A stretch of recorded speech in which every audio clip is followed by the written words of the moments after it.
How to delete a database in Notion. This is the fastest way to clean up your workspace when you no longer need a table, board, or list. Notion lets you remove entire database in just a couple of clicks while keeping the rest of your page untouched. So let's get into it. And the first step, I'm gonna create a database so I can show you. So I can create a database full page.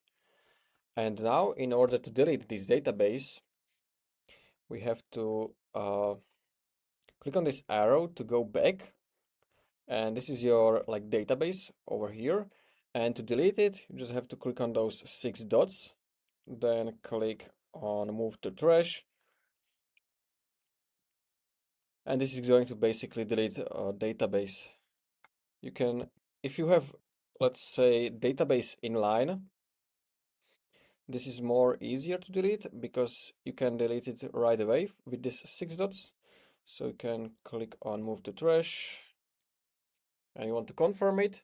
And that's it. This was a quick video how you can delete a database in Notion. If you found this video helpful, consider subscribing for more tutorials like this one.